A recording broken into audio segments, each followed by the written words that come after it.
Hello guys, ഞാൻ പിന്നെ ഫസ്റ്റായിട്ട് പറയാനുള്ളത് ആദ്യമായിട്ടാണ് ഓൺ വോയിസ് ചെയ്യുന്നത്. പിന്നെ എന്താ, നമുക്കിന്നാ ഞാനിന്ന് ബീഫ് കറി ഉണ്ടാക്കിയാലോ.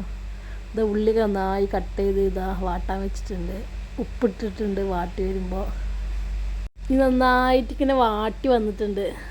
വയറ്റി വന്നിട്ട് പച്ചമുളക് ഇട്ടിട്ട് നല്ലോണം ഇളക്കി കൊടുക്കുക. നല്ല ഉള്ളി നമ്മൾ നല്ല ഇങ്ങനെ വാടണം കേട്ടോ, എന്നാലാണ് ആ ടേസ്റ്റ് കിട്ടുക ബീഫിൻ്റെ, നമ്മളെ കേരള സ്റ്റൈല്.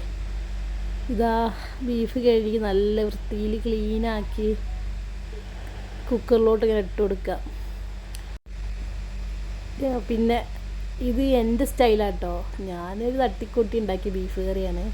അതിപ്പോൾ എല്ലാവരും ഇതേപോലെയല്ല ഉണ്ടാക്കണമെന്നില്ല. തക്കാളി ഇട്ടു, തക്കാളിയും ബീഫ് ഒരുമിച്ചാണ് ഇടുന്നത്. പിന്നെ അത് നമ്മളെ സ്പെഷ്യൽ ഇഞ്ചി വെളുത്തുള്ളി അരച്ചുണ്ടാക്കിയ പേസ്റ്റാണ്.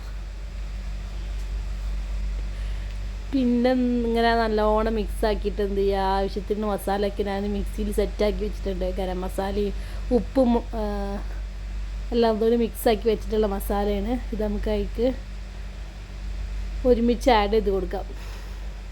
എന്തൊക്കെ മസാലയാണെന്ന് ആഡ് ചെയ്തിട്ടുള്ളത് നിങ്ങൾ കമൻറ്റ് ചെയ്യട്ടോ.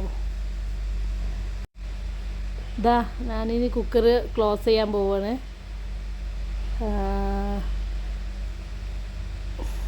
പിന്നെയാണ് മറന്നത് നമ്മളെ ഉലുവടാൻ. അങ്ങനെ ഉലുവിയിട്ട് ഇപ്പോൾ സെറ്റായി. ഇനി നമുക്ക് വേവിച്ചിട്ട് നമ്മളെ സ്പെഷ്യൽ ബീഫ് കറി നമുക്ക് കാണട്ടോ. പിന്നെ നല്ലോണം മിക്സ് ചെയ്തിട്ട് എന്ത് ചെയ്യുക, കുക്കർ അടച്ച് വെക്കുക. പിന്നെ കുക്കർ അടച്ച് വെച്ചിട്ട് നമുക്കൊരു 6 വിസിൽ എന്തായാലും വേണം കേട്ടോ, എന്നാലേ ബീഫ് നന്നായി വേവുള്ളൂ. ഒരു 6 വിസിലടിച്ച് നമ്മുടെ കറി ഇവിടെ സെറ്റായിട്ടുണ്ട്. പാകത്തിന് മസാലയും എല്ലാം സെറ്റായിട്ടുണ്ട്. നമുക്ക് നമ്മളെ നാടൻ കേരള സ്റ്റൈൽ ദോശ ഉണ്ടാക്കിയാലോ.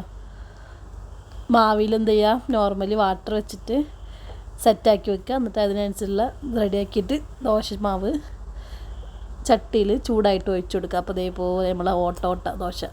ഇതാണ് ആ ദോശ. എൻ്റെ സാറേ, ആ ദോശയും ബീഫ് കറിയും കഴിക്കുമ്പോൾ നമ്മളെ വേറൊരു ലെവലാണ്.